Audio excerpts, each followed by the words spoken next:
আনিত। তো এটা আল্লাহর দয়া, আমি এই খেদমতের দিকে আসতে পারবো, ওনার সন্তুষ্টি অর্জন করতে পারবো, ওনার রাজি খুশিটা পাবো, এটা যে আল্লাহর দোয়া। আলহামদুলিল্লাহ আমি এখনো যে কাজগুলো চেষ্টাগুলো আপনাদেরকে নিয়ে করি, দরবারকে সাজানো, আপনারা যারা তরিকতের চর্চা করতে চাচ্ছেন তাদের জন্য জিনিসগুলো চর্চাগুলো যাতে আরো স্ট্রাকচার্ড হয়, আরো গোছালো হয়, আপনারা উৎসাহিত থাকেন। এবং পাশাপাশি মুর্শিদকে আমরা যে নির্দেশনা, আমরা মজলিসে বসি, মাহফিলে বসি, অনেক কিছু চর্চা করি, কিন্তু বাবাজানের একটা নির্দেশনা পরিষ্কার, যদি তুমি আসলে কি করতে চাও, অগ্রসর হতে চাও, তাহলে মাহফিলে যেগুলো করতেছো ওগুলো কিন্তু তোমাকে নিরিবিলি একা একই করারও চেষ্টা করতে হবে। তুমি এবং তোমার মাওলা, তোমার মাওলা তোমাকে দেখতেছে, তুমি তোমার মাওলাকে দেখতেছো, এবং তোমাদের দুইজনের মধ্যে আর কেউ নাই। সেটা আমার জন্য না, আমার আপনার সবার জন্য এটা বর্জক। আর ওনার কাছে যেহেতু নূরে মোহাম্মদের কি আছে, ইজাজত, আমানত আছে, আমার রসুল থেকে যে ইজাজতের ধারাবাহিকতা আমাদের সিলসিলার মধ্যে আছে, এটা একদম মৌখিকভাবে, লিখিতভাবে, ঘোষিতভাবে গৌসুল আজম মাইজভান্ডারি যেরকম বালেক বলে ওসিয়ে গৌসুল আজমকে কদিন রেখে গেছেন। ওসিয়ে গৌসুল আজম আমার দাদা যান সৈয়দ দেলোয়ার হোসেন মাইজভান্ডারিও বলেছেন, আমার ছেলেদের জন্য যত যোগ্যতম ব্যক্তি সৈয়দ আমদাদুল হক মাইজভান্ডারিকে কি করলাম, সাজ্জাদ নাসির, ঠিক কিনা? আবার এটা উনি বিশেষ জরুরি বিজ্ঞপ্তি, মানব সভ্যতা, ওনার জীবনের শেষ কিতাব পরিষ্কার উনি লিখে দিয়ে গেছেন।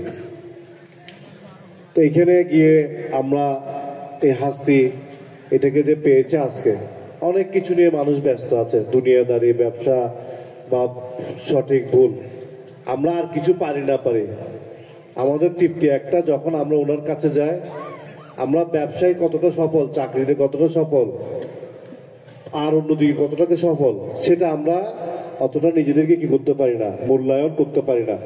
কিন্তু মুনিবের খেদমতের কথা যখন আসে তখন কিন্তু আমাদের মনের মধ্যে একটা আনন্দ চলে আসে, ঠিক কিনা?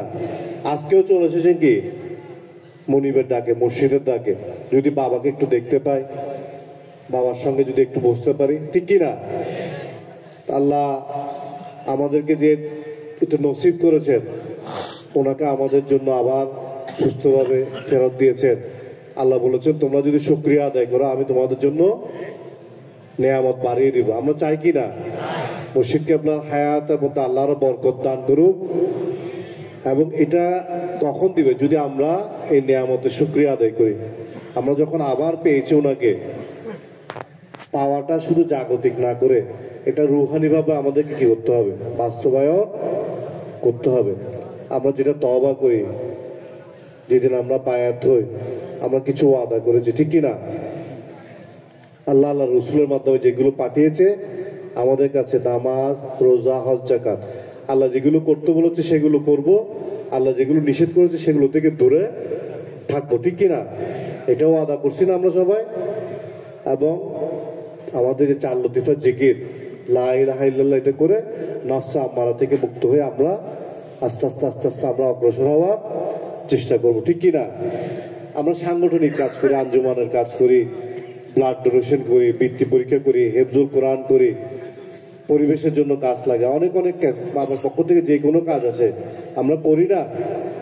কিন্তু পাশাপাশি তরিকতের যেটা চর্চা, যেটা মৌলিকভাবে আপনার পীরের সঙ্গে আপনার সম্পর্ক, বায়াতের সময় আপনার যে ওয়াদা, ওই ওয়াদাটা কিন্তু আপনার কাছে কি মৌলিক, এটা হলো আপনাকে অবশ্যই কম্পালসারি এটাকে কি করতে হবে, এটা আদায় করতে হবে।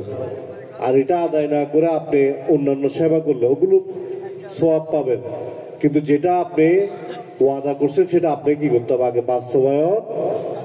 আর না হলে আমরা বৃদ্ধ হব, একসময় হয়তো কি হব, আমাদেরও মৃত্যুর স্বাদ গ্রহণ করতে হবে, কিন্তু একটা অতৃপ্তি নিয়ে থাকতে হবে যে আমি ভালোভাবে বোধহয় মুর্শিদের সঙ্গে আমার সম্পর্কটা করতে পারি নাই। এটা যার যারটা তাকে করতে হবে, পীরের সঙ্গে নিসবত, একা একই সময় কাটানো, ধ্যানের মাধ্যমে, চিন্তার মাধ্যমে, মোরাকাবা মুশাহাদার মাধ্যমে আপনার যত রকমের ভুল ভ্রান্তি এগুলো থেকে মুক্ত হওয়ার জন্য পীরের মাধ্যমে আল্লাহ সাহায্য কামনা। এবং যেগুলো আপনি ঠিকঠাক করতে পারতেছেন আল্লাহ সন্তুষ্টি মোতাবেক, এগুলো যে আপনি করতে পারতেছেন এটার জন্য পীরের দয়া কারণে করতে পারতেছেন। এটা জেনে আল্লাহর কাছে পীর মুর্শিদের এই যে নিয়ামত পাচ্ছেন এটা শুকরিয়া। আমাদেরকে বোয়ালখালী যারা আছেন এটা কিন্তু একদম পুরোপুরি সুন্নিয়তের একটা এলাকা। এই এলাকার মানুষজন বেশিরভাগ পীর বুজুর্গ ভক্ত, বিশেষ করে গৌসুল আজম মাইজবানের অনেক অনেক অগণিত খলিফা আপনাদের এই বোয়ালখালীর জমিনে, এবং হজরত কেবলা যিনি প্রথম খলিফা হযরত সৈয়দ রহমান ফারুকী